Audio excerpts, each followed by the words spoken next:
still got to do some work on the defensive end. 53% from the field is way too much.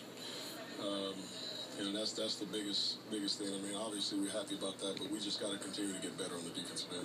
But you did force 25 turnovers, so there's a balance there, right? Yeah, but still, that's still too high. I think for the season, teams are shooting almost 50%, against us, from the field. So that's just a number that we can't live with. We just got to get better on that end of the floor. You kept charging, but you never lost the lead. How important was that? It was important that we just kept our poise and just kept playing. It seemed like a different guy made a big shot, on the offensive end when we really needed it. Again, we got a bunch of young guys, but they have a lot of confidence in what we're doing and a lot of faith in what we're doing, and we just stuck to it. And again, we made big shots when we needed. We got some stops at the end. What impressed you most about this win? The way you guys performed against a big-time team? Well, I think the biggest thing is that we bounced back from the last game against Milwaukee, a game that we played pretty well and we lost at the buzzer. And our MO has been, throughout preseason that we play one real good game and then we come back and we just kind of stumble. Well, tonight was that game that kind of stumbled. And it's one of the biggest reasons that I called the timeout so early in the game, because I thought we were just kind of going through the motions again. I wanted to let them know we're not going to come out like that. I'll start subbing guys in and out right now unless we start picking it back up. And we did. So I told them that we played a good 45 minutes of basketball. Now we got to play 48 minutes Wednesday night. What does this do for the confidence of the team?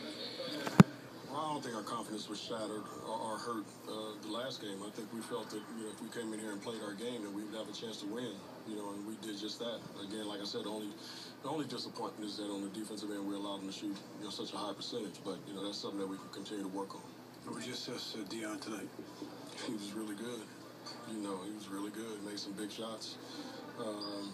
7 for 11, I think, from threes. I don't think we're going to see that often, but he came ready to play. Byron, what's the update on Zeller? Still evaluating him. He took a pretty good shot, elbow to his, I think it's his left cheekbone, right below his eye, but, our doctors are looking at him. We'll have an answer on how he is sometime tomorrow. You have two guys who can handle the ball that way in the backcourt. Really expands your playbook, it seems.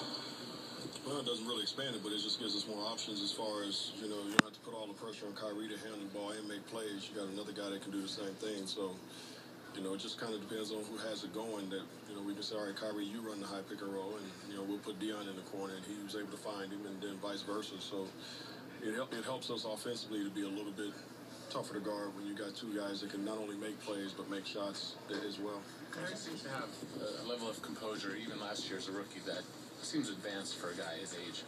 Would you agree with that? And then, I don't know if it's advanced, but he's very composed. At 20 years old. So was that number 3 that was over there at 20 years old. He was the same way. So, I thought the big, obviously the 3 hit was huge. But he doesn't let anything really bother him. He just stays within the game plan and he just plays the way we want him to play. And every now and then he'll forget something here and there, but he's 20 years old, so you expect that. It's rare when someone like him, obviously CP3 is rare too, when a guy comes in at that age and can do what he can do so quickly. Yeah, it is. It is. And, for us, it's a blessing that we got a guy like that. We can, build with. So, he had another one of those terrific games tonight. We needed it. Is Alonzo? I'm sorry, go ahead. Example of what, when you drafted Dion to pair with Kyrie, is this the best example of what you're hoping to get from them? Thinking that we had another guy that could make plays, that could score, and also find other guys who beat people off the dribble, create for himself, create for his teammates. That's exactly what we was thinking about. So, I thought they came of age the last game, and they're just getting better. They're still, getting used to each other. As much as they want to talk about how much they've known each other since AAU, they still haven't played together that much. So they're still getting used to one another, but it's starting to come along a lot better than I thought. On the perimeter, is Alonzo setting the defensive tone, you think, for you guys? No doubt about it. Like I said, I think Alonzo's one of the best defensive players in the league right now. Because he can play different positions. Again, the night he guarded Chris Paul when the game was pretty much on the line. He started off on Butler. He can guard Crawford. He's just one of those guys that we know we can put him on certain guys and he's going to give it everything he's got.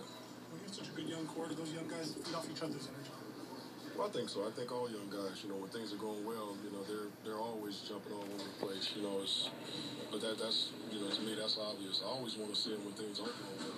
see how they react. You know, you got to go through some adversity. So, but yeah, I think they do feed off each other. Coach, looked like Zeller's light came on tonight a little bit before Jordan knocked it out. I thought Tyler was playing well. You know, I really did. I was going to keep him in there for the remainder of the game until he got hit because I thought he was playing that good, you know, on both ends of the floor. So it's unfortunate. And hopefully, you know, it's just that, just a little bruise or something like that, and he'll be ready for Wednesday. Big for his confidence moving forward.